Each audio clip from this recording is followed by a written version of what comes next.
Jadi bang, kakak mulai kapan bang mau minta gantinya bang? Kakak sakitnya 2016, udah 4 tahun lebih lah ya. Umur anak pertama 5 bulan. Jadi semenjak itu udah sakit-sakitan, saya berobat ke kampung. Terus baru tahu kakak sebenarnya gimana bang? Langsung tahu ketika dia mengeluh 6 bulan sering sakit kepala, saya langsung bawa ke Cut Mutia. Jadi di situ dicek ada sesuatu di otak kecil. Dari situ saya langsung berobat ke Banda Aceh. Ngecek MMI semuanya sama juga, ada juga di sesuatu di otak kecil. Saya ragu, saya lanjutkan ke Medan untuk mengecek pastinya. Di Medan juga sama, hasilnya ada sesuatu di otak kecil. Setelah pulang dari sana, saya tidak ambil tindakan langsung bedah. Saya berobat kampung selama 2 tahun. Itu semua apa yang dibilang sama orang saya lakuin. Jadi sampai benalu kupi, kayu bajakan semua itu pernah saya kasih, batu landa, semua ramu-ramuan. Setelah itu semakin 2 tahun itu semakin parah. Saya bawa ke rumah sakit Zainal Abidin, jadi dipasang selang otak yang tembus ke perut. Ketika ada cairan di kepalanya akan keluar lewat urin. 6 bulan kemudian selang otaknya macet. Habis itu dibuka, dibongkar kembali. Berarti 2 kali pembongkaran di bagian kepala. 2 kali. Setelah 6 bulan kemudian, istri pun sakit parah. Makanya kami mengambil tindakan operasi bedah pembedahan bagian belakang. Setelah dibedah, tidak bisa pengambilan penyakitnya karena penyakitnya udah nempel dengan batang otak. Udah saya tanam di kampung. Jadi perjalanan pengobatan kakak gimana bang?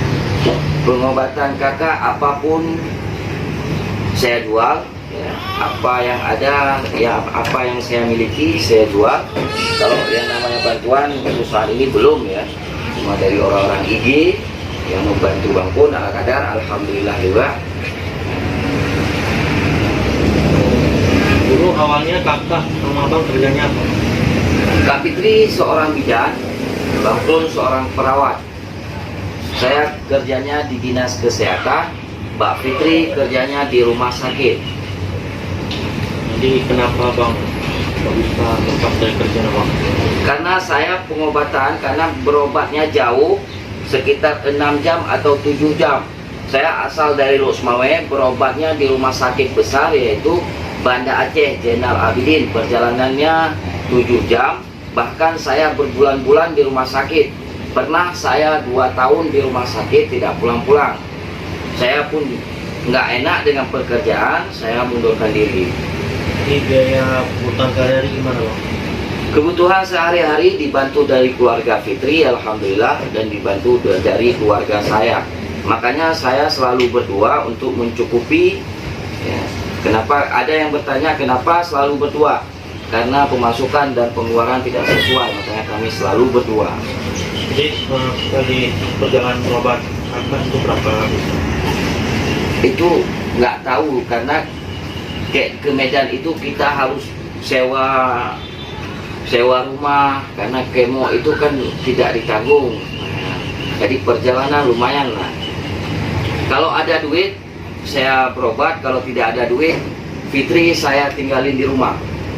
Tunggu saya ada duit baru kita berobat lagi. Saat ini kerjaan abang? Saya tidak bekerja ada 2 tahun. Yang 2 tahun kerja bang? 2 tahun saya tidak bekerja, 2 tahun setengah lah. Jadi sekarang tempat tinggal gimana bang? Tempat tinggal nggak ada, saya tinggal di tempat mama ya, sebentar Sampai saat ini juga bang? sampai saat ini. Jadi anak kenapa anak kan bang ini kan ada yang kembar, bagaimana mengurus anak, bagaimana mengurus istri bang yang sedang sakit. Alhamdulillah ya, semenjak ada lahir si baby, alhamdulillah ada lahir si rezeki, makanya ada yang membantu saya saat ini. Nah, kalau sendiri saya jujur tidak sanggup juga ya. Tapi alhamdulillah ada yang membantu saat ini, yang menggantikan pokok atau sebagainya. Siapa yang membantu? Kak Ija, ini ibu. Siapa yang Ini saudara si Fitri yang bantu, alhamdulillah ya, karena ada si baby. Harapan abang. harapan abang ke depannya gimana? Rencana saya seandainya ada itu, saya mengganti tempurung belakang. Ini kan setelah lebaran saya akan membawa dan mengecek apakah penyakitnya masih ada di dalam kepala si Fitri atau tidak. Seandainya tidak ada lagi, saya akan menggantikan tempurungnya supaya si Fitri bisa tidur ya. Sekarang posisi tidurnya dengan jidat, karena di samping selang otak, di belakang tanpa tempurung. Jadi tidurnya telungkup dengan jidatnya 24 jam. Ini selama 4 tahun Babit juga menilai abang sudah sangat sabar ya dalam merawat istri abang, motivasi abang sendiri. Walaupun tidak sabar, saya membuat apa ya. Walaupun saya mau buat tindakan atau apa, itu tidak ada gunanya ya. Yang hanya sabar, menunggu, saya yakin Allah pasti akan menolong saya. Jadi keseharian abang menyemangati kakak itu seperti apa bang? Dia pernah putus asa ya. Dia karena sakit yang luar biasa, dia pernah minum racun. Tapi setiap penyakit pasti ada obatnya ya. Saya selalu semangatin dia ya. Berjuang pasti sembuh. Setiap sesuatu pasti ada obatnya. Saya pasti akan usahakan ya.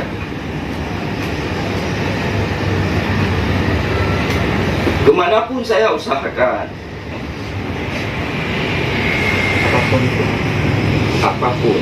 Niat saya pun cuma itu ya. Kalau ada bantuan atau apa, bawa pasiennya operasi aja. Itu aja.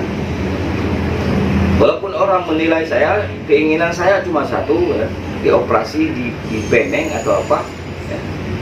Dikasih fasilitas yang wajar. Ketika kakak hamil gimana bang? Ketika kakak hamil, bang pun tidak tahu ya. Tidak tahu, rencana akan dilakukan tindakan operasi pengangkatan penyakitnya.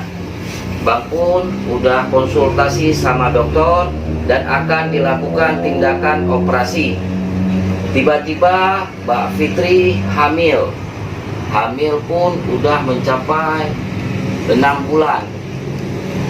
Jadi dokter pun tidak bisa mengambil tindakan karena akan mempengaruhi janin ya. Bang pun juga terkejut ya. Itu seandainya tahu 1 bulan 2 bulan, Bang pun tidak akan kasih karena dia konsumsi obat yang luar biasa, akan takut pada janinnya bermasalah ya. Makanya dikonsultasi, dokter bilang disuruh tunggu sampai 7 bulan ya. Ketika sakit parah akan di SC secepatnya. Itu tiba-tiba Bang pun tahu 6 bulan. Bang pun tidak ada riwayat kembar dan istri tidak ada riwayat kembar, tapi Allah menitipkan bayi kembar kepada kami, jenis kelaminnya cewek. Makanya ketika itu Bang pun terkejut hamil si Fitri dan terkejut dengan bayi kembar, tapi alhamdulillah itu anugerah dari Allah.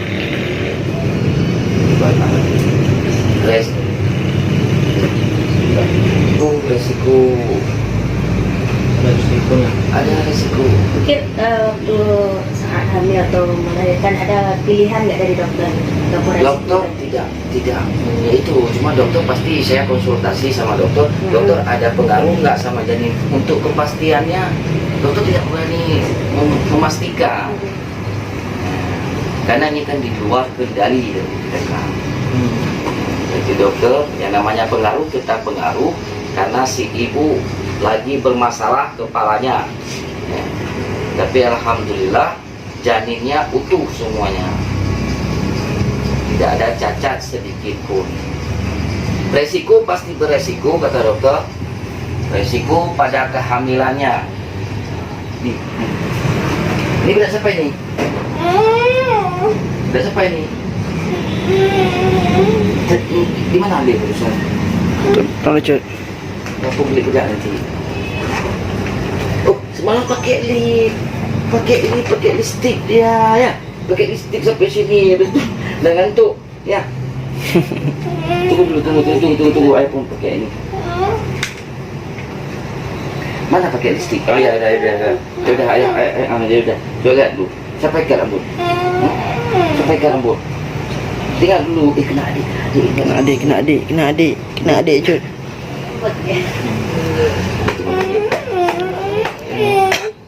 Ini lagi ngamun ni.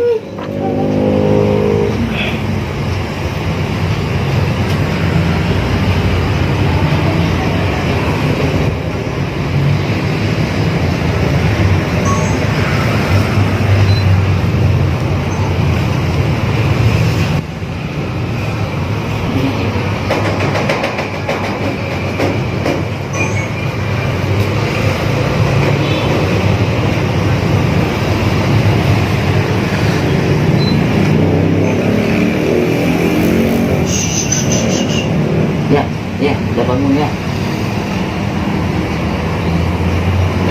Oh, fuh.